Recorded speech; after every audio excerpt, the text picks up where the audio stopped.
All right, welcome to another edition of the Real Social Proof podcast. We find industry experts, people who have real social proof. You know what social proof is? Social proof is the descriptive, I don't know if it's a noun, not a noun, but it's the descriptive capability of someone to go build something and they can teach somebody else how to do it because they actually did it. And that's real social proof. I can point to it and say, yo, I'm an Airbnb expert because I have 10 Airbnbs. This is how I did it. We can create generational, not even generational wealth, I think community wealth because we can teach how to do it. So we got a very special guest, Mr. Ramon Tookes in the building. What's the word, man? Hey, what's the word? Good morning. Man, good morning. First off, you own Atlanta. In terms of the real estate, I went to it was so impressive. I went to the MeetUp that you have, right? It's called what is it? Deal Makers. Deal Makers. Yes. The Deal Makers MeetUp, and it's like a circle of. First off, the room was packed of real estate investors, wholesalers, whatever. They're like, yo, I got this deal, and you'll ask a question like, all right, where is it? And they'll say the street, and you're like, oh yeah, that's West Side around there. Like I've never seen somebody know. You're like the map of Atlanta, bro. Hey, I've been here long enough. All right. So with that said, I guess introduce people to who you are and what you do. Well, Ramon Tookes, born and raised here in Atlanta. I'm a 24-year real estate investor. I would say veteran. And I have been doing everything from fixing and flipping to wholesaling, buying and holding commercial, single family. We've done some industrial. And then I jumped into the educational world about 6 years ago on the real estate investment side. So how'd you start in real estate? 19 years old. You know what, I'll go back further than that. As a kid, the young man that I called my grandfather was a roofer.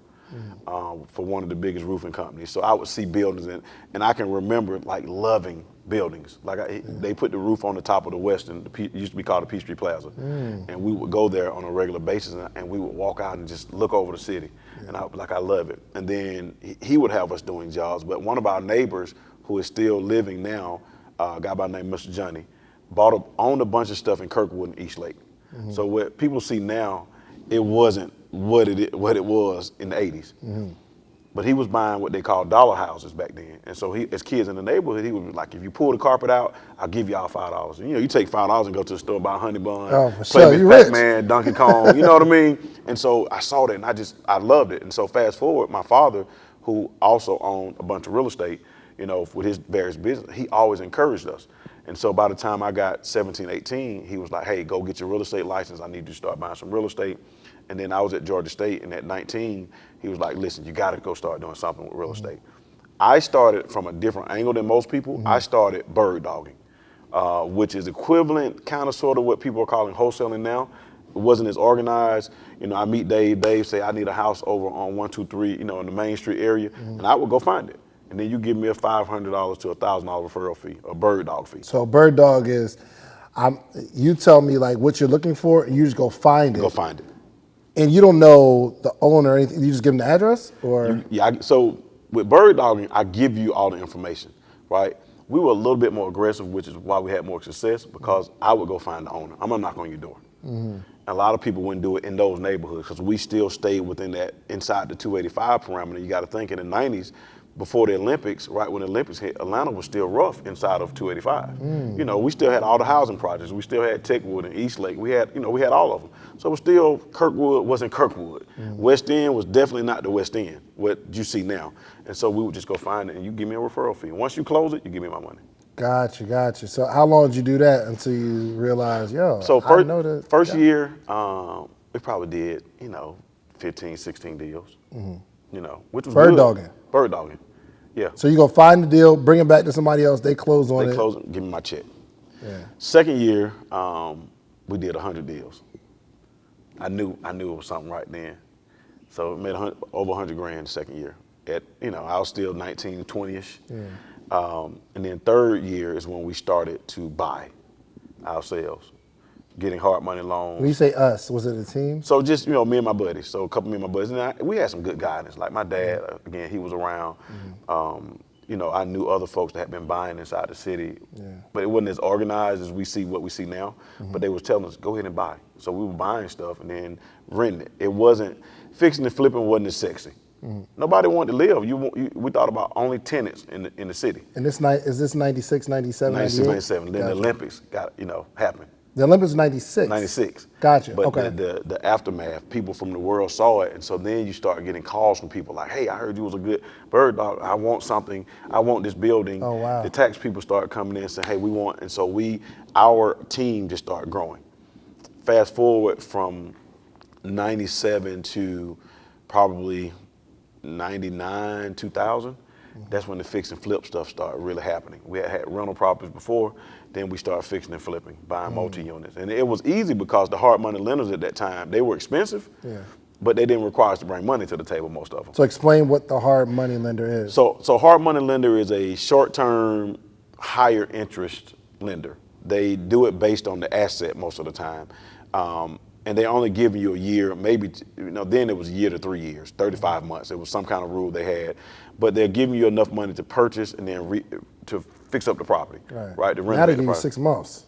Some of them, but most of them still 12 As months. y'all know, right? I took me a little L last year, bro. Oh my gosh. He called me a couple times. I called you late. I called you. Yeah. I called you after I lost the money, and then I was like, "Okay, Ramon, I'll never do real estate again without you, ever." But yeah, so they are higher interest participants. Here's what happened. What happens when we first started? The loans were 10 points and 18 to 20% interest. And 10 points means $1,000 on each. So or 1% of each dollar. Of each dollar. So yeah, 1,000 per 100, right? We didn't know any better, right? And then the second thing is, where else were we gonna get the money? At Hold on, 19? you said 10 points? 10 points up front.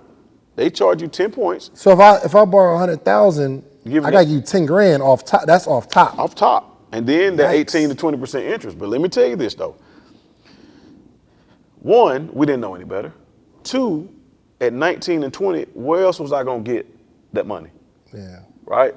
But three, if you look at it this way, you give me 100 grand, I have to give you 10 grand back, but I go make 35. That means I made 20 grand by not using any of my own money. Yeah. What kind of return is that? Yeah. Right? Yeah. So even now I tell people about using hard money because people say, I heard hard money was, no, it's how you use it. It's how you look at it from the start.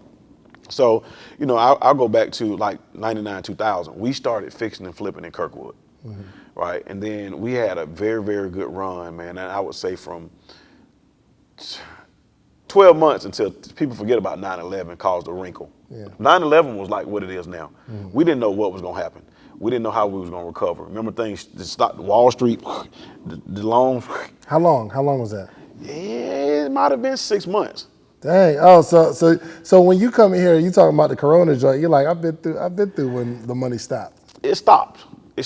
But then what happened is like right when they started fixing things and Congress started saying, hey, this is what's happening, then everybody went crazy again. Like, oh man. So from 2000. Did they stimulate the economy with A little bit, yeah. Gotcha. They did. And then again, that was something we didn't know a lot about. And so the people that understand that part of it, like now with the stimulus money, we need somebody to tell us this is what this means to us, right? But from 2002 to 2007, I know people say 2008, but we started feeling it in 07. For 5 years straight, it was a run like it's been the past 5 years. Really? Yeah, it was an amazing run. So hold on, past 5 years been like. Oh man, my God, like, thank you. All right, so take that. So 2002 to 2007, it's just everybody's buying, everybody's selling. Yeah. It's just happening. They call that probably the most miraculous time until the past 5 years that we've ever seen in real estate. Now these past 5 years. So I'm gonna move up to that, but what happened in 2007, 2008? 2007, it started slowing down, and we was like, dang, like we're not selling this fast. And then in 2008, you really felt it. And I was ignorant enough to think I was a Ramon Tookes and I was gonna make it through, right? Which means we had a ton of hard money loans, ton of bank loans. Yeah, because you owned the city back then. A ton of development. We had a ton of stuff, man. I remember my first 100+ lot development was out at Stonecrest. And when the market crashed, I was like, man, I'm gonna pay these payments. And everybody was like, don't pay the payments. I'm like, yeah, I'm Ramon Tookes, I'm gonna be okay. And about 7 months later, because my payments were probably $70,000 to $80,000 a month, like with all the different projects, because they were larger projects. A lot of them were larger. We had some single family, multifamily, but in 2006, I bought a facility, and we were calling it the Georgian Colonnade, which was an event. It was an old church, 30,000 square feet. So we had those kind of projects going. We were not sophisticated enough to understand what it took to make it through a time like 2008. We were not. And what did it take? Man, it took patience. It took great communication. It took, having the right team, understanding how to communicate with the banks, because they didn't want to foreclose. Yeah. They didn't want to. They wanted you to keep that stuff, because a lot of people didn't make the payments and kept their properties through 2013. So in 2009, we started really feeling it, because we were out of money and really no projects, nobody buying. Oh, so you was just paying from 2007 to 2009. We were still selling some stuff. We had rental income. So that helped me a little bit. But in 2008, personally, I went through some stuff. Me and my wife separated along with the economy so it got a little rough personally. But what saved us is we had a ton of bank relationships. And because we had been buying directly from the banks, Fannie Mae, we had some really good, the agents that we were dealing with, they would come in and say, hey, look, we're gonna have all these foreclosures. This is what we need. And we flipped our business into what they call a property preservation business. So all the agents, if we had been dealing with 15 agents, all the bank-owned properties need to be secured, cleaned, trashed out, the whole nine. And so we started a business then to service those properties. Oh, wow. Which gave us an advantage, because that means if we're rekeying them, we see them first. Yeah. If we're cleaning them, we're getting, $500 to $800 a house, and you can make that in an hour, truly. So we bought some vans. So by 2010, we were rolling with that business. Oh, wow. And then 2011, that business changed, because, of course, some national company came in and said, hey, we need to make this uniform. And so when they made it uniform, it cut the little guys out. So whereas I was getting $150 to change the front door lock, they took it down to $50. Dang. Yeah. And so I was like, oh no, I'm not changing the lock. I'm spoiled. I've been making, 20 grand a month by doing this. And so by the time we felt the effects of that, the hedge funds had come in 2012. Explain hedge funds. So hedge funds are what I call the organized money of Wall Street that had traditionally backed real estate and not owned real estate. And they were smart enough this time, 5 years after 2008, to say, you know what, let's just buy the real estate. So if the economy ever go bad, we got rental income. And they came in droves, man. They brought God knows how much money. And they were reaching out to us like, hey, we heard you guys can find properties. And so we was like, wow, this is a whole nother. And so 2013, we sold enough properties to start back fixing and flipping. And the economy for the... So you went back to bird dogging pretty much. Yeah, went back to bird dog. You go back to your roots. Yes, sir. And this time was a little bit different, because it was more wholesaling. Because the difference I always say is, bird dogging, you don't really have any control. Wholesaling, I really control either the buyer or the property with a contract. And so this time we were able to control a little bit more. And so we were able to start back selling. And then, in 14, 15, everybody caught on fire. And that's what I'm telling you, the past 5 years have been amazing. Really? Yeah. What made it so amazing over the last 5 years? Did something happen economically? Or? So I think just, those cycles. I think, so something was going to happen anyway. But in Atlanta, all the different stuff, we got the airport, you got things like the Beltline, you got all the major companies coming here. We're a great city, the weather is great. It's a few things, and I think just that cycle, because all over the world, all over the United States, the economy has been great. You know what I mean? Give or take, I don't know if it's, you think Obama or you think Trump, I don't know who you think, but I just know that based on what has happened in our market, man, it's been great. Wow. So I guess walk me through, one of your specialties is the fix and flip process, Correct. right? And that's where people get their head chopped off, right? Wholesaling, you find a seller, you find somebody else that might got a buyer, and you kind of connect. It's all good. But once you buy this property and you first off, all contractors lie. All of them. Here's the thing. I've never even seen a story where somebody said, yo, They said it's going to be done in 3 weeks, and it's actually done in 3 I weeks. got them. I mean, outside of you, of course. I mean, here's the thing, and we had Flipology this past weekend, and I tell everybody, anytime there's a problem, it's because of something that we did. People don't like to hear that. If there's a problem on a job site, it's normally my fault, right? There's some steps, and it's 40 steps to fixing and flipping. 40 steps. It's at least 40. It's 40 main steps to this. I got to check this box off. It's 40. Give me 10. Give me 10 that you like off the top of So your head. here is most important. The first 3 or 4 are what we would call the pre-development. Pre-development, you got to understand what you're buying. You got to know the zoning. You got to know basically what the cost is. And if you're doing a major renovation, you got to get your drawings, right? And then once you get that, you need to start getting your bids from different contractors. You got to know what the basic numbers are. So in your mind, you got to know price per square foot. If it's, let's call it $5 a square foot to do my floors. Well, if a contractor comes in there and give you $10 a square foot, you know that's not your guy. Like, just tell them, listen, I can get this done for $5 a square foot, right? So after those, do you just go for the 5, or is there like a? Depends on. So I believe in quality. So we do renovations for other folks, and I always tell people, I'm not your cheapest. I'm not going to be your most expensive. What I'm going to be is I'm going to be your best quality, hands down, right? And I'm going to make sure of it. I'm going to do every job like it's my own. So I'm going to walk them. We're going to walk them. We're going to take pictures. We're going to mark them up. If I see something that's not close to perfection as possible, I'm going to say something to my guys. My guys know they got to fix it. But going back to those steps, your next few steps is going to be, after you get your bids, is really understanding, did I get an inspection? See, a lot of us don't want to spend that money on an inspection. I did. That's where I took the loss. Yeah. Because here's what an inspection does for you. Let's call it $400.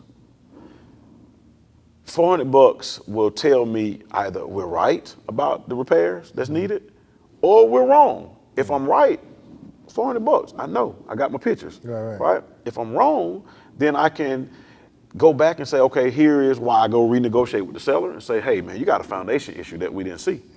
Or there's something major behind the walls that none of us can see, and that's why we add a contingency at the end so that we covers most of those repairs. But I have inspections for foundation and major roof issues.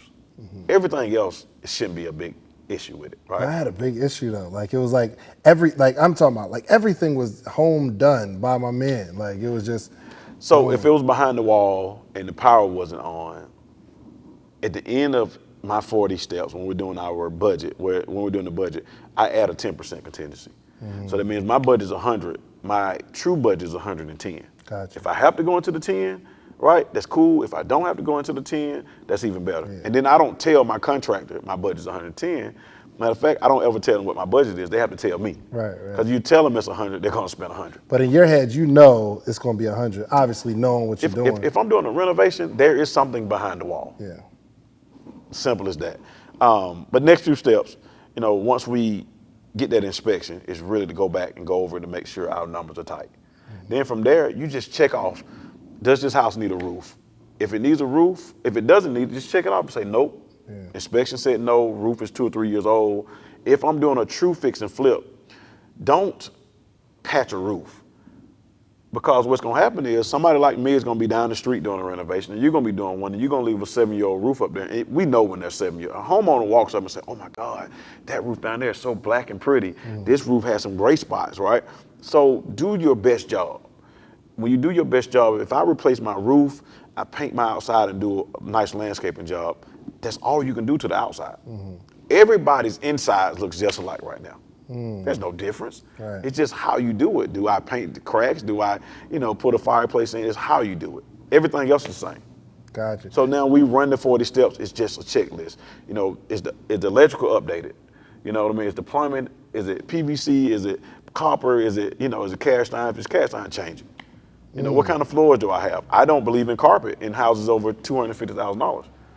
So again, you're gonna do carpet in your bedrooms, I'm gonna have hardwoods throughout. The difference in price is not that much. And people make it seem like it's a lot, but it's not. So when my buyers walk in, they say, wow, I looked at one down the street and they got carpet. This dude got all hardwood floors. So those things, when I'm doing that 40 checklist, and when I get to the end, when I get to about step 35, is when I pass it off to my realtor, right? That's another one. People want to sell it for themselves. No, I'm giving my realtor 6% every time. Really? Oh yeah, I'm excited about So it. you do a fix and flip. You still get a realtor, even though Ramon, you know everybody. I mean, not everybody, but like I don't know buyers. I don't know buyers. I want every transaction to be arm's Oh, you're length. talking about you talking about B2C buyers, like customers that just want a house to live in. Want a house to live in. Yeah. Actually, my realtor you should get your realtor involved from the beginning because they should know what sells in the neighborhood. They can help you design. My realtors that are on our team are interior designers, stagers. They all know. So when we have a house that has a little flaw, they know how to fix it. Yeah. They know from the start. And then when I get to step 35 and I say, go ahead, list it, I go to closing. That's it. I don't go back no Yo, more. your process seems real seamless right now. That comes from years of hitting my head. Yeah. Yeah. Tell me about the biggest loss or the heartache. I mean, I'm sure you to be able to have this 40-step list, you probably took a bunch of L's. Be like, let's just the list start at 20. You're like, nope, we gotta get some more. So you know what? I'm gonna say this recently. So if anybody follows us have seen the Black House, right? We painted the house black. Like everybody been wanting to paint a house black. The house whooped our tail. Really? We just put it on the market at $359.9 last week. It whooped our tail. Why? One, me not being there like I should be, because I shouldn't have been. But this was a little bit more different of a deal. It was a burn house, and so I should have stepped in a little bit more. Two, I would say some things that happened outside of our control. It flooded one time, which buckled our hardwood floors. So little things happen, but it made me say, you know what? I think we skipped too many steps in here. And when you got this checklist of 40, even if you don't need it, you check it off so you don't miss something. Because when you skip one, you suffer.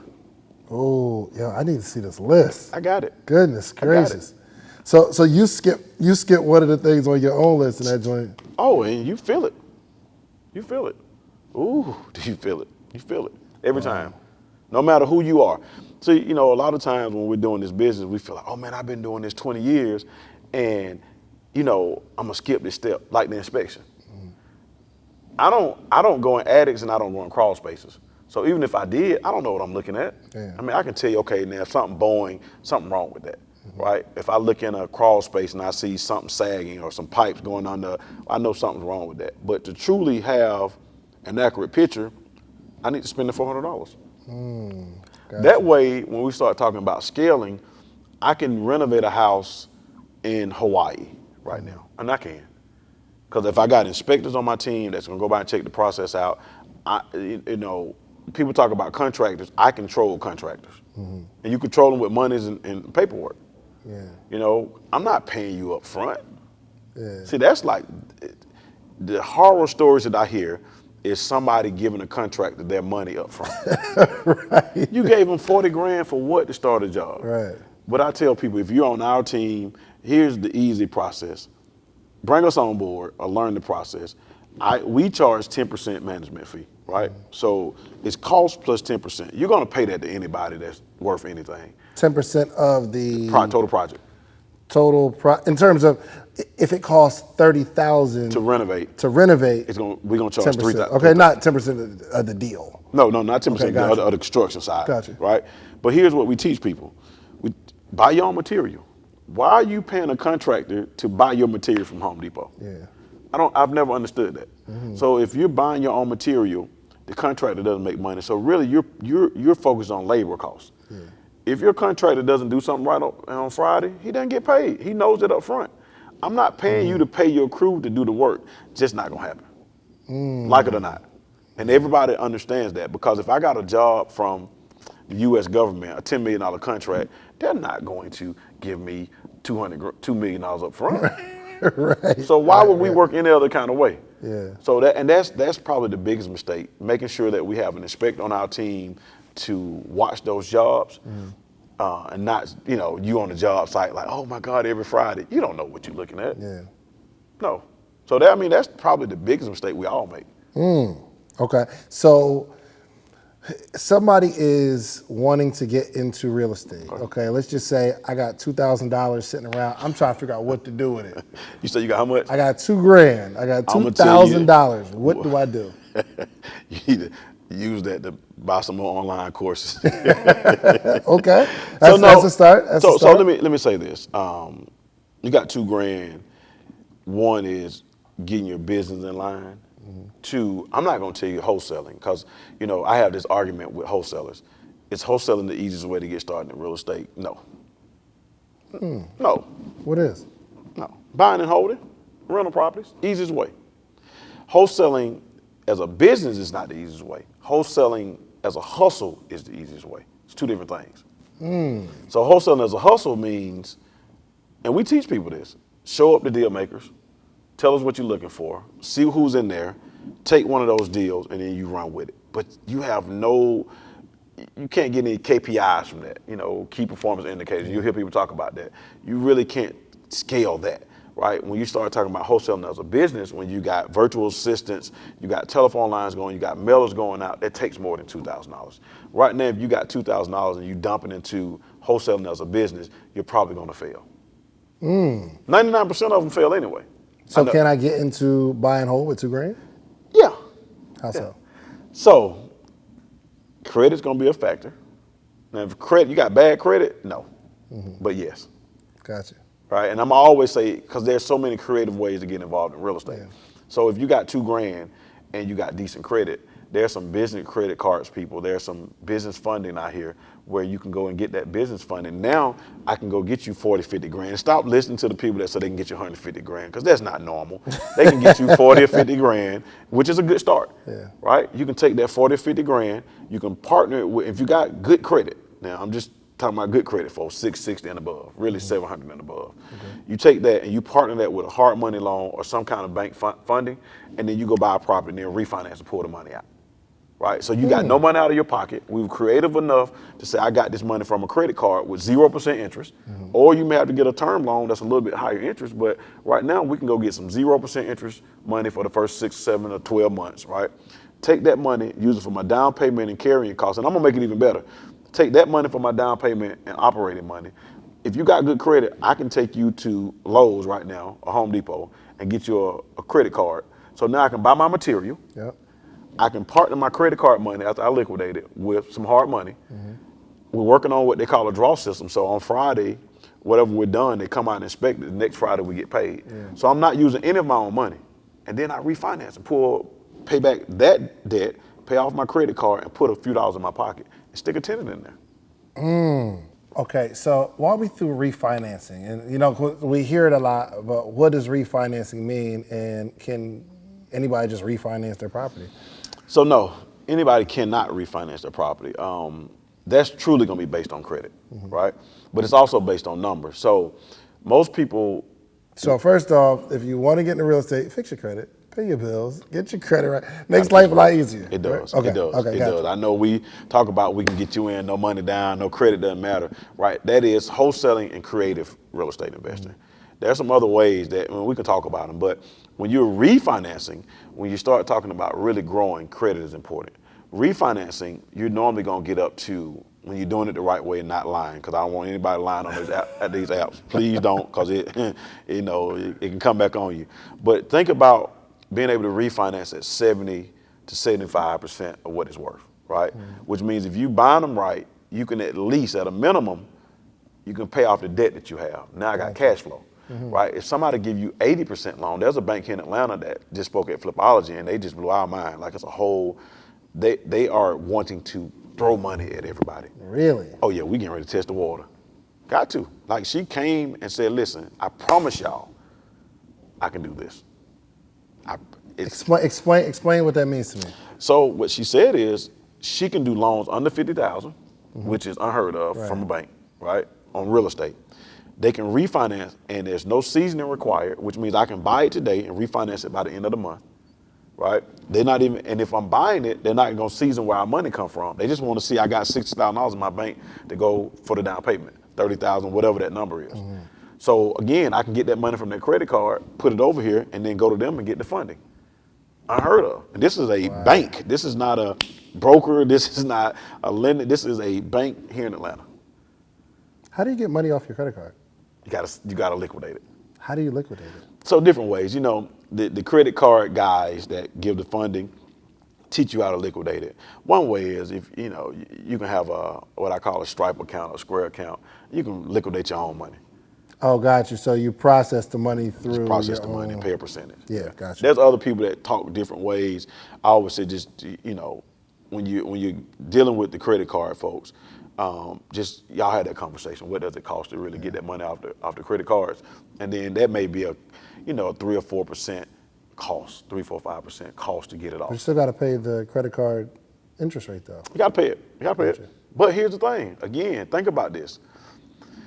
You partner all this money, and let's say it costs you 15% over a 6-month period, right? Where else are you going to go borrow $200,000 and only have to pay 15%? Because you come to me for $200,000, we 50-50 partners. Facts. Yeah, we 50-50. It's 50% Right. of what you make. Absolutely. Right?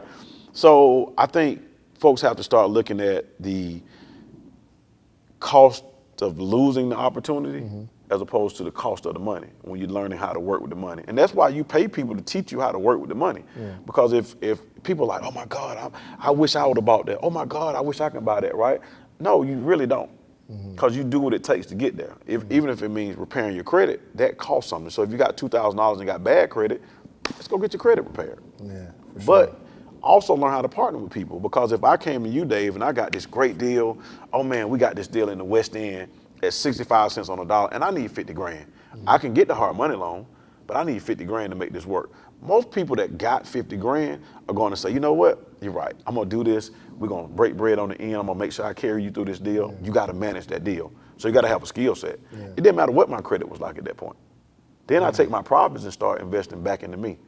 So it's so many different layers to it, but understanding that funding piece of it, I always say is the easiest part, but it's the best part. The construction part is where everybody, like you said. For sure. Yeah, it is. It's our nemesis, because there's a ton of deals, there's a ton of money, right, in the middle, but people don't want to pay for it. See, people don't want to. People want to say, you know what? I seen YouTube. They were fixing this house up. They did it in 30 days, and I'm like, oh my, here we go again with this. Yeah. That's not how it go. Yeah. But I tell people now, when they call me or call the office, they'll say, man, I need an estimate now. And I tell people, we charge $450 for a scope of work. I'm not going to come out and I'm not going to have my guys stop working on Dave's job to come look at your job so you get our numbers and go take it to somebody else that's going to screw you up, and then you come back to us 6 months later like, man, I should have. No, you shouldn't have. We charge $450. 300 of it gets, if you use us, 300 get credited towards your the job if you hire us, right? Anybody that's doing something different, the free estimate trucks, you see the free estimates, they got too much free time. Right. They do. If you can go to 20 jobs a day, when are you doing the work? Right. Yeah, that's real. That's real. So where are we at in the state of Atlanta real estate? Because I hear that, it's better places like Chicago or, different places. Is Atlanta still alive and well? Man, we the best place in the world. Are we really for real estate? Yeah. Still. What we're not the best thing is for rental properties. It's rough because people paying too much. So you got, we had a conversation. I was on a Zoom call last night, and they talked about the Airbnb model. And people are crazy about the Airbnb model until it doesn't work. And so what I have been saying for a couple of years now, buy it based on you getting a traditional tenant, and if you get the Airbnb model to work, you make a fortune. But if you buy it based on, I'm gonna get $100 a night, what just happened to everybody right now? Nobody's traveling. See, but VA, Social Security, and right now, the housing programs are still dropping that rent in first through the fifth. So I'm gonna buy my stuff that way. I'm not gonna buy it based on the Airbnb model, but Atlanta is become overpriced for rentals. Gotcha. Unless you're from somewhere else. Right. You're right, south side of Chicago, Cleveland, Ohio. There's some places where there's some duplexes we can be all in for $65,000, get $1,400 a month in rent. But then you still got Macon, Georgia. You still got Birmingham, Alabama. You still got, Augusta. There's so many places like that where you can buy something and get a very good return. that it's not as sexy as I'm buying in Atlanta. Right.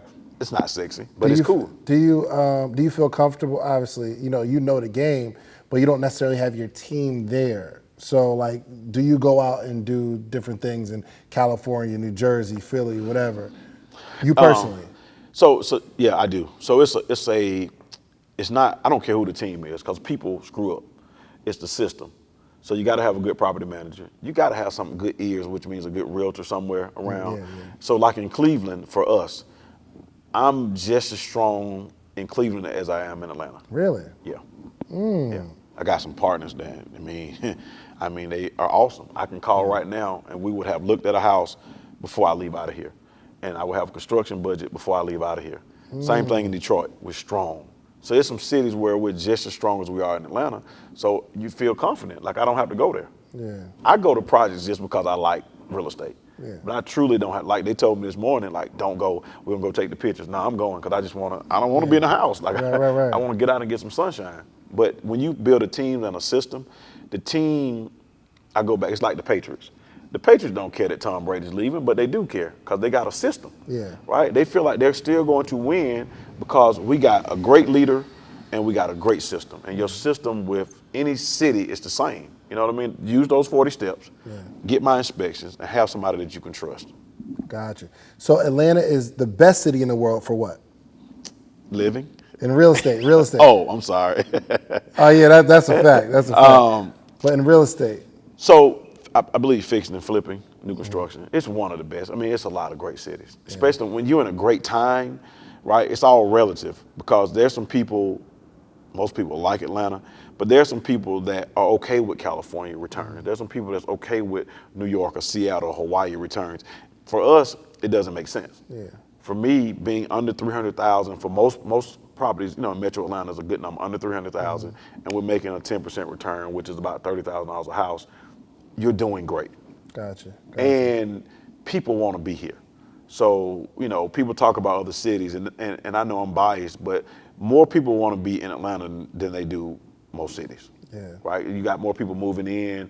One, it's cheaper to live. Yeah. And you just got, you got some black power that attracts other people. You know, we got a superpower in Atlanta that you don't really have in a lot of other cities. You know what I mean? You can go to black-owned restaurants, so it attracts a different kind of person. Then you got Black Hollywood. I mean, you got, no, not black, you got Tyler Perry has made Hollywood. Oh, absolutely. Right? Oh, and so absolutely. we got some elements here, man, that makes this city very attractive. And it's still, compared to, you know, the New Yorks and LAs, we're still pretty affordable. Gotcha. So where are you going next? I mean, obviously you said you're in Detroit, Ohio. If I was gonna start my fix and flip, or I was gonna start my rental income, I'm brand new in the game. Okay. Where would you start? And I live in Atlanta. And I'm asking like personal questions. So, and I live in Atlanta. So would you say, yo, Dave, go to Macon, go to Birmingham? Or would you say, yo, I got you. Let me take you up to Chicago. So I'm gonna say go where the best opportunities present yourself, right? So if somebody called, while we're sitting here, somebody called and said, I got a deal in Chicago, we go to Chicago. If somebody say we got a deal in Cleveland, you know, I got a deal in Cleveland last night, that's a triplex for 40 grand, that's rented already at $1,000 with a vacant unit. We go there. If somebody call in Macon or Birmingham or Augusta, we go there. Like, it's just wherever the deal presents us, that's where we go. From your perspective, you don't got to go to the house, but I feel like I need to touch that. No, you don't. I need to see it. And Did you touch your stocks when you bought them? Good point. Good call. And see, they can come and go. See, I hear people argue about stocks versus real estate, right? Right now, it showed you that the stocks could drop all the way. Company can go file bankruptcy. We lose everything. With real estate, the value could drop, but I still got my house. I still got my dirt. You can't destroy dirt. You can't destroy the land. Land is indestructible, right? And so I still got that. So even if my value go from $100,000 to $30,000, my rent normally is still $500-600 or whatever that number is, because somebody gonna live there. So there's a difference, and people have to have that understanding that you don't have to touch it with the right system and the right team. Gotcha. You don't have to go. Now you just want to go hang out. So, you know, I'll tell you a quick story. We were starting deal makers in Milwaukee this weekend. Really? Yeah, so we were supposed to land on Thursday, go to the Milwaukee Bucks game. Friday, see the city, go to the African American. Why Milwaukee? So one, Will Roundtree is from Milwaukee. Oh yeah, for sure, for So sure. very, very strong backing. So then we have, Clyde Anderson. Yeah. So absolutely. Clyde is there. Dr. Claude Anderson? Clyde. Clyde, okay. Yeah, Clyde is the financial guy that was on CNN for a bunch of years. So he left here and went there. So they started a center sort of like what we got here. It was it's called the Sherman Phoenix, which is an amazing facility, right? But they got somebody called me one day with a duplex for like $5,000. I'm like, it's where? They was like, yeah, it's downtown Milwaukee. And I'm like, no, it can't be, right? They was like, here go the pictures. We missed the opportunity just because I was like, whoa, where's Will? And Will was traveling. I was like, Will, what? And he called back and it was gone. But again, it's like Cleveland. You got major football team, major basketball team, major airport, breweries out the world, so it's not going anywhere. When LeBron left, did the city For take Cleveland, a dive? Then we're about Cleveland to did. Cleveland did, of course. But Cleveland has, again, football, basketball, baseball, major teams. Cleveland has what they call the Cleveland Clinic, which is one of the best hospitals in the world, and a couple of colleges that are great. So again, major airport. I always look at those as, man, we know this city was rough, but it's gonna get better. Same thing with Milwaukee. You really can't lose if you buy a duplex and you're all in for $50,000 and you can get $400 a side. I'm still getting $800, which is $9,600 a year, which is still about a 20% return on my money, 15% after all the expenses. Where else do you get that? Yeah, for sure. So again, I enjoy new cities, new restaurants, and real estate. And so we were just going to drop in. Will has an initiative going there.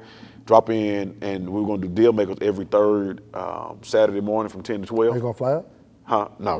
We canceled because everybody's shutting down. No, I'm saying like once it's running. Are you? Yeah, once it's running, yeah. And then I have students there. So my students have been trained to run deal makers like we run here. So, now we have the main one here in Atlanta that's weekly. We have one in Macon that's monthly, one on the south side of Atlanta. And so we are starting those as we get students that get into the process, because it's just what you said. We sit in a room, introduce ourselves, we match make deals, and then you got about an hour and a half, and then people leave. But every meeting, somebody's bringing something, somebody needs something, so we closing. Gotcha. Do you think, let's just say, for instance, pessimistically, this coronavirus pours gasoline on our recession that a lot of experts are saying is imminent. It's got to happen. Where do you think that leaves us? Yesterday we were on, a guy named was Logan, I'll get you his name, but he is like the Bloomberg analyst. He was on the call with us yesterday on the Zoom thing. And he talked about what people say, yeah, we're gonna have a recession. He says he does things by quarters. So they're predicting by third quarter, we will be better than we was the first quarter. And first quarter was on the upswing. Second quarter is gonna be tough, right? But I think here's where we are. This is our followers, our people. What we need to do is go get as much money as we can from funding, put some up, but buy some of those rental properties. Like buy some of those cheap ones, buy some of those trailers. But do you think out of fear, like people will be able to get even cheaper deals over the next few months? No. We just put 2 deals under contract this morning, and you got a ton of people that's still like active. Like, okay, y'all not coming out, we're gonna buy this stuff up, because what happens if they open it back up a little bit over the next thing, the interest rates are still low. So those people, like I was telling you earlier, I can buy that $300,000-$400,000 house, and my payment is so cheap, I don't lose. So homeowners still want to move. People still want to move to Atlanta. Yeah. Think they're gonna say, oh man, the coronavirus, I ain't moving to Atlanta. I'm gonna keep staying in this city with no opportunities. I'm gonna go to whatever city, whether it be Chicago or Atlanta or wherever, because they're lands of opportunities. Right. So I don't think so. I think the hedge funds kind of slowed down. You had some of the iBuyers that have stepped out a little bit. Once this gets fixed, they're gonna come back, and they're gonna come back with a vengeance, because now they got so much money, they ain't spent money in 2 months. Right. Then we gonna be in trouble for real, because they paying 80 to 90 cents on the dollar. It's a whole different animal. They paying way more than we could ever afford to pay. So you've never gotten to a period where you stopped buying real estate because you think something's going to happen economically? Have you ever? Nah, I stopped buying because I couldn't afford to buy. Here's the thing with real estate. Again, I had an argument with the wholesalers that are not running a wholesaling business, right? When they run a wholesaling business, they're just, people that are, they got the callers, they got the intakes, they got the, but they don't have anything to do right now. They feel the fear more than anybody because they don't know if I'm gonna have somebody to sell to next week, right? Because they're not in control. Get in control. Go get some of this credit card money. Go get some of this term funding, and go buy those trailers. Look up the Mobile Home Elite team, right? They got a course. I think it's what, $400 maybe. Take that course and understand. I can go buy trailers for $2,000, $1,500, and make $300 a month. I can go if I can go get $30,000 in credit card money, and I can go buy me 4, let's call it 5 trailers, and after all expenses are paid, make $300 a month. That's $1,500 a month. That should take care of your house. Like when people start saying, "Man, my house and I need $10,000 a month," we living too crazy, man. Like we really are, because we feel like this stuff not gonna come to an end. Live below your means until you really can afford to go out and buy something, right? Because we got too many opportunities. I don't think trailers are gonna get no cheaper. Right. No, seriously, right. my daughter just came home, man, and she, got overfunded with college, and I told all of them, we were sitting down day before yesterday, and I was like, listen, y'all, we can all take, we sitting in the house gonna blow some money, right? Somebody gonna blow some money.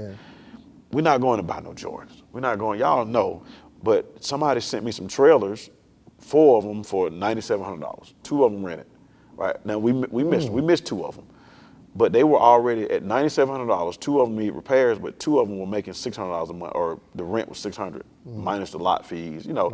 And so I was like, if we go buy those, and let's say we all in for $15,000 or whatever, and we sell 2 of them for $5,000 or $6,000 a piece, we got our money back. Now we getting $300-400 a month forever, right?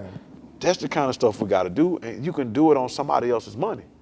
Now, if you don't have the credit, you just got the partner. Go find them, and somebody else put the money up. It's so many ways to do this, though. But I think we should be focused on buying low-end stuff, not crazy stuff, not $300,000 properties, but the stuff that we're going to be all into under $65,000, $70,000 that's going to produce some income that may be multi-unit. Do they have those in Atlanta? No. Where's the closest?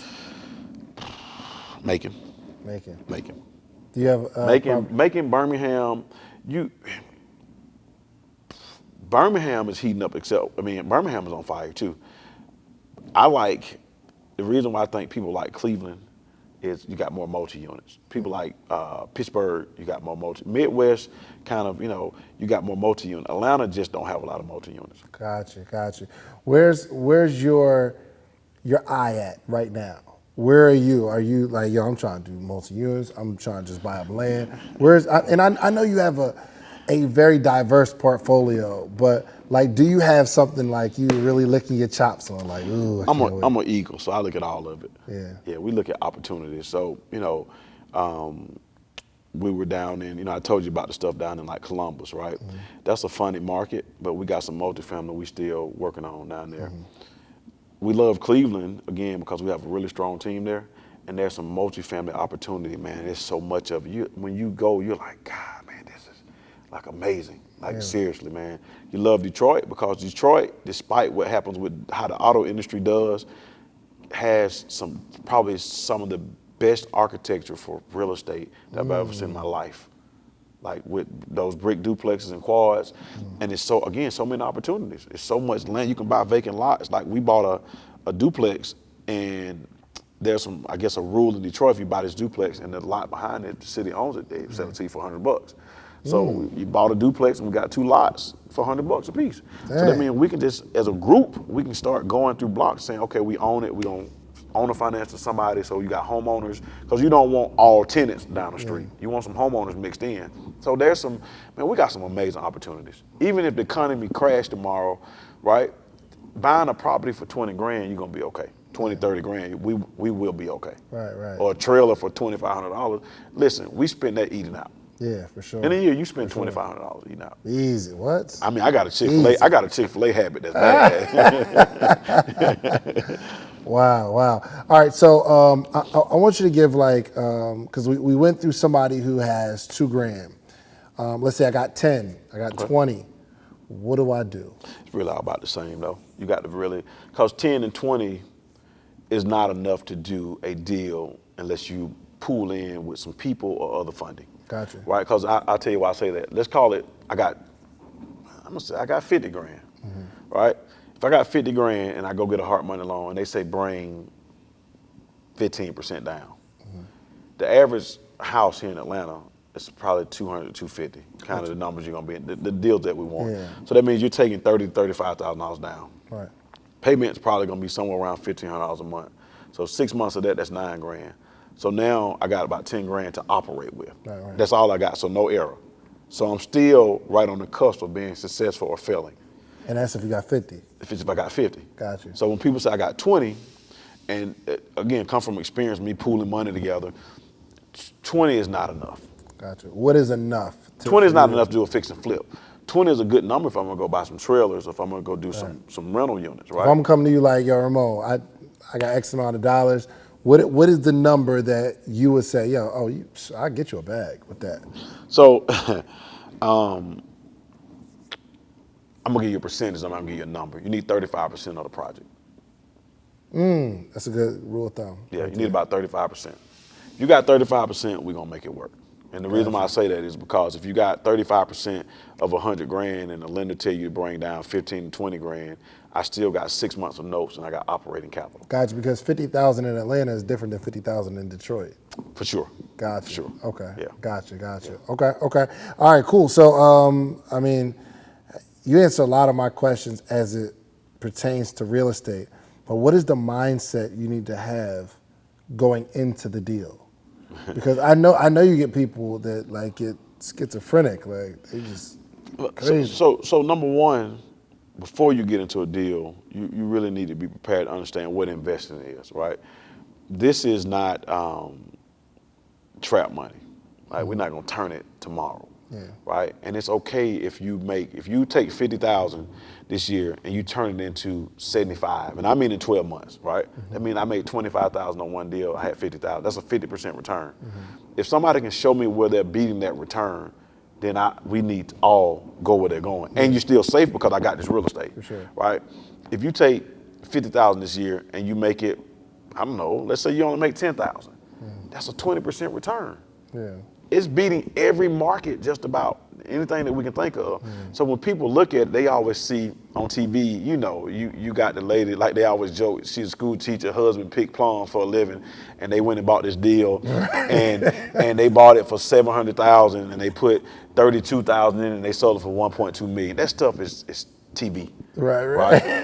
Plus for a living. Man, it's like, I'm a I don't know. third grade teacher. You know what I mean? We got Like, 600,000. how did y'all get approved for this loan? Like, what lender are y'all using? You know what I mean?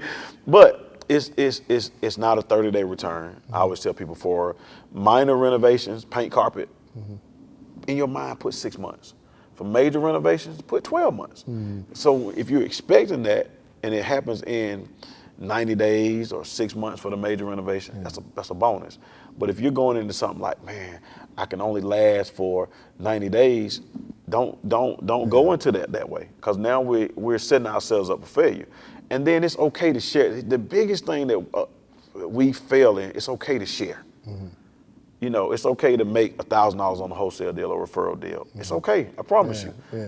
And even on fix and flips, it's okay to partner with a good partner, and y'all have y'all different roles, and we split the money, because you're splitting the headache, you're splitting the responsibility, you're splitting everything, and it's okay. And it's okay to fail every now and then. Gotcha. Two deals. What is your biggest win? Like smiling ear to ear, and your biggest loss where you thought life was over. I think so Dave, a lot of people don't, we grew up kind of rough. So when people say like rough losses, we took a lot of L's personally, right?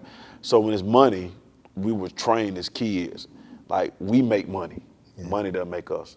So I've never had a deal that made me say, you know what, I'm done, I'm quitting, right? I haven't had one. Now You've had one that hurt though. I had a few that hurt. I mean, so when the economy crashed in 2008, man, we lost stuff to foreclosure. I mean, we were losing, I was like, man, I'm losing stuff. So, I mean, a bunch of those deals, but I look back and understand the times. So I don't have one in particular.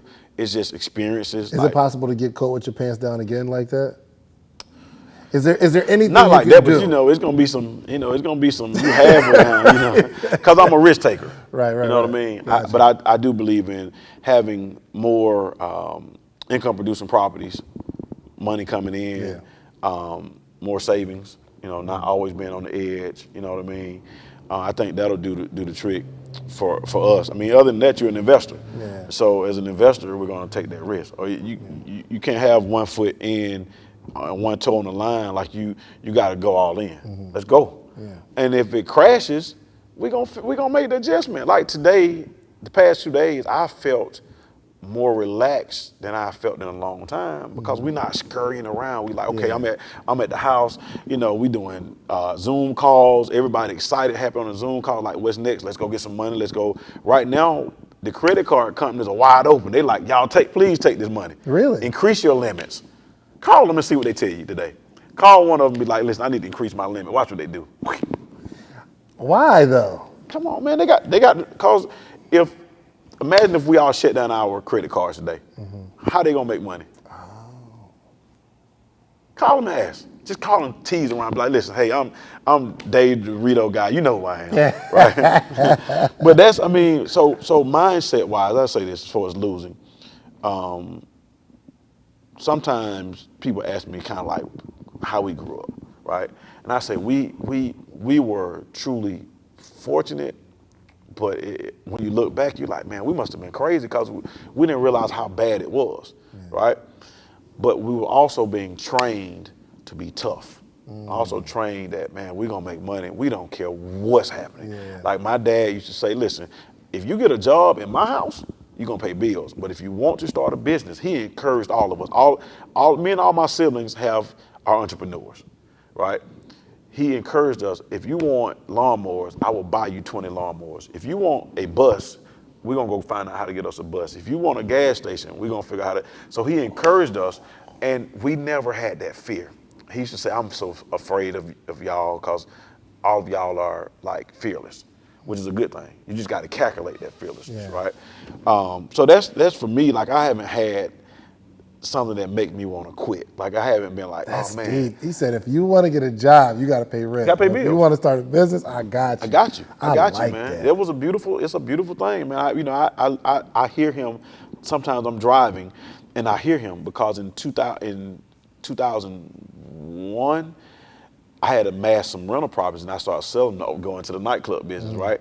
And so he was like, no, buy and build small houses, right?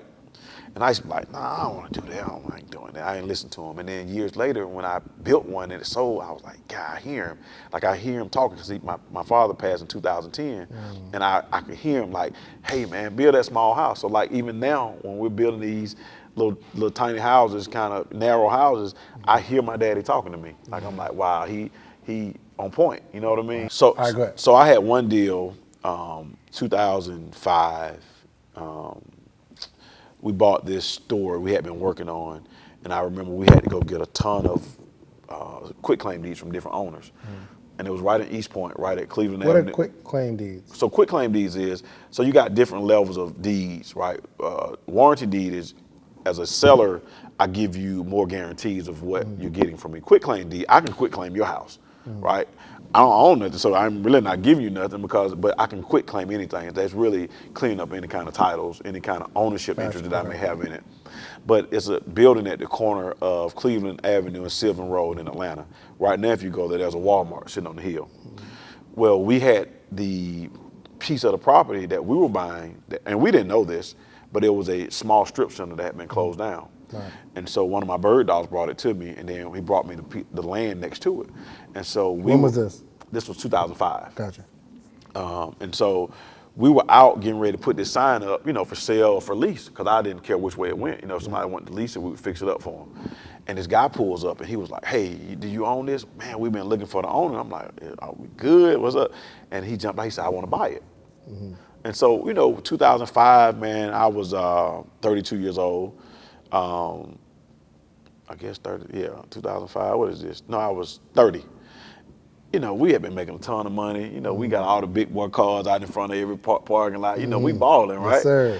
And the dude pull out in a truck and pull up in the truck. He was like, I want to buy it. So my friends, we all looking at each other like, whatever, man. And so I believe I paid between the two parcels, like $65,000, commercial strip center and the building, in the lot. Dang. And so he jumps out and was like, well, I want to make you an offer. So I always tell people, make your offer.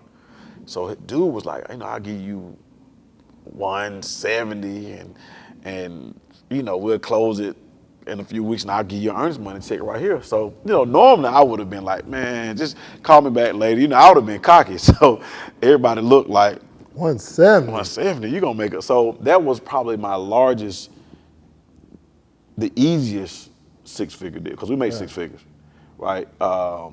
That was the easiest, but I can say most money I've made on one deal. But some of the deals that are more memorable are when you need some money and something happens at the right time, right? Like what? Give me an example. So you need some money and Dave calls and says, hey, Ramon, I got somebody looking to buy something. They ready to close on Monday. And then I go and call John, and John got the deal, and I make $3,000 by putting a phone call together. So some of those deals are probably more memorable because I needed it then. It helped me more then, and it was an easy transaction. Yeah. So it's a few of them, man. It's some of those $1,000 deals that you remember more than you remember those flips that were $30,000 and $40,000 and $20,000 because that $1,000 meant more at the time. Gotcha. What have you learned dealing with people in real estate? All of us are the same, and all of us are different. And people laugh when I say that, but all of us are the same because we all want to win, right? But when you meet people, most people want to win together. Yeah. There's a few bad apples that don't care if none of us win. And for those bad apples, sometimes people look at it like, man, they winning, but they only winning for a short term. They, when stuff happens, and I don't ever wish any bad, but when stuff happens, they don't have anybody to reach out to. See, if I lose today, I understand that I got 10 friends I can call and we're gonna fix it. Because we're building other people, we're building together. If I was selfish, I could go make God knows how much money by myself, but then again, I'm by myself. I don't want to be, I want all of us to be like, listen, man, we're going to the game tonight. Or, when we're at the table, one of my pet peeves is 5 dudes sitting at a table and we done ate, and then everybody's sitting there like when the bill come, like, hey, split that up, right? All of us should be like, nah, it's my turn.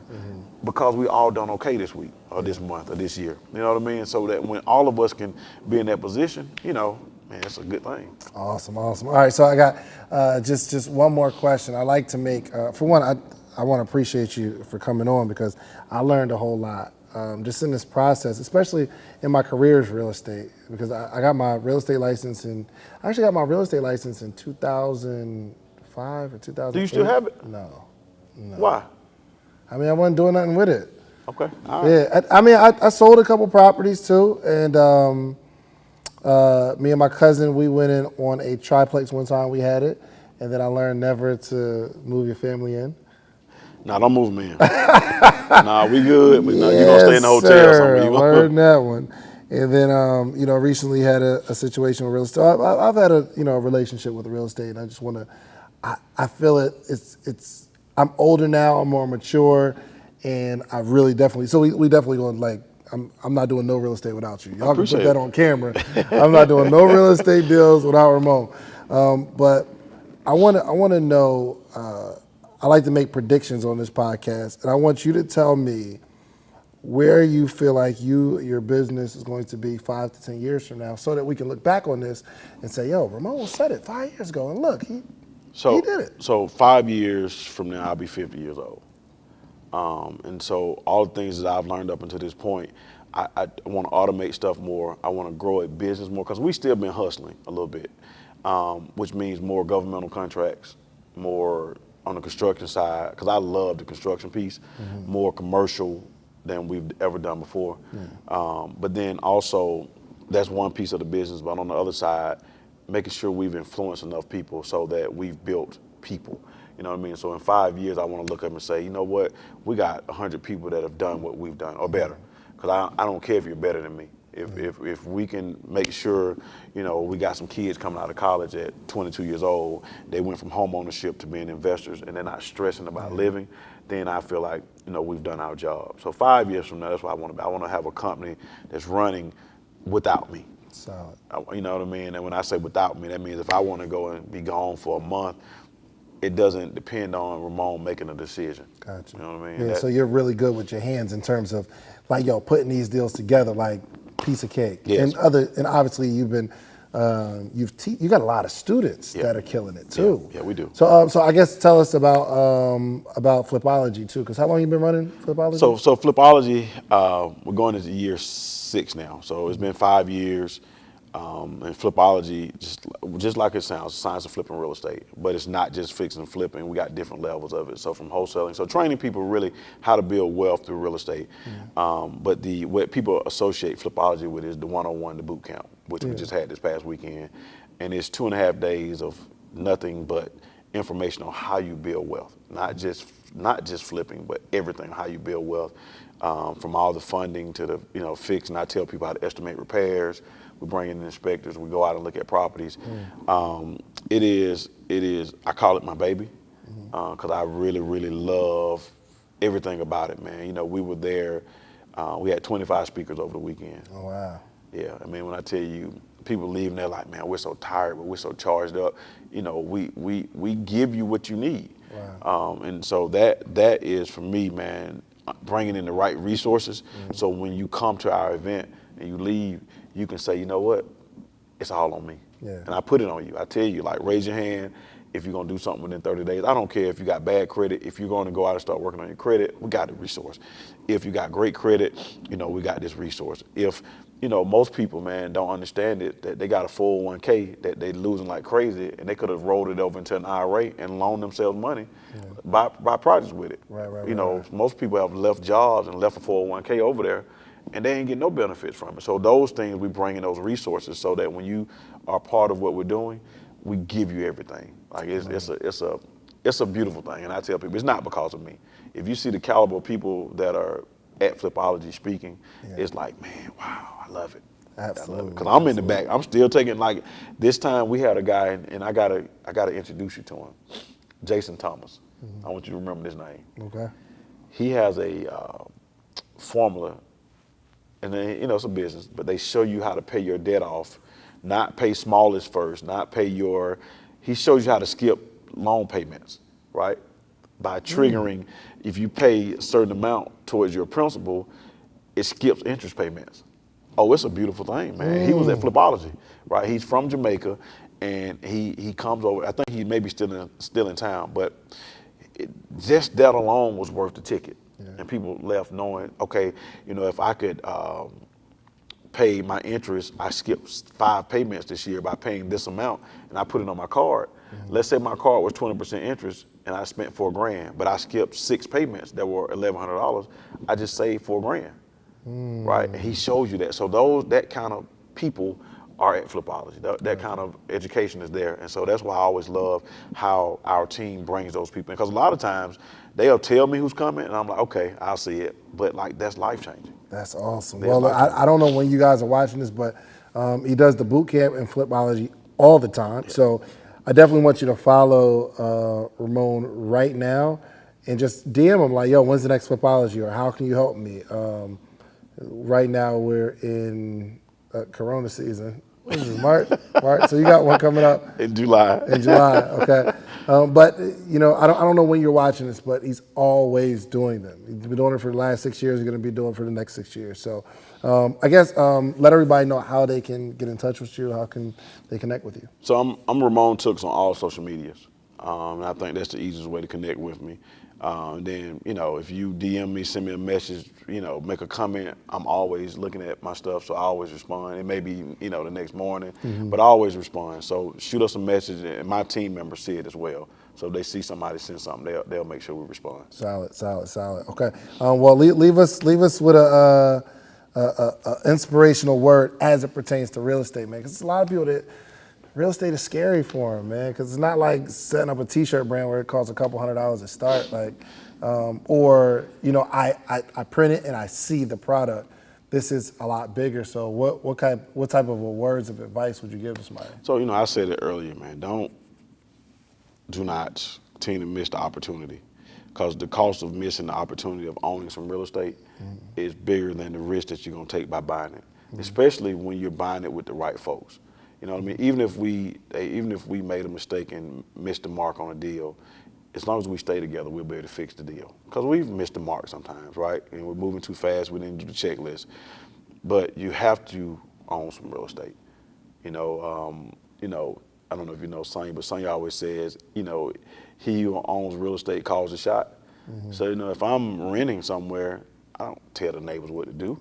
I can go to all the community association meetings I want to, but as owners, I'm gonna say, man, they don't even own them. They're gonna be gone next year. Right. So I think really, really learning the process, and it's like any other. It's like driving. Right, you were nervous when you first started driving, right? You got on the expressway, you was like, oh my God, right? It's the same thing with real estate. You with the right people, we at the right time, lowest interest rates possible, just a really good environment to be buying in. Buy now, buy in the next 6 months. We'll be all right. I love it. Yeah. I love And it. the worst thing that can happen is what? You own some real estate. You own some real estate, man. You got somewhere to stay. Right.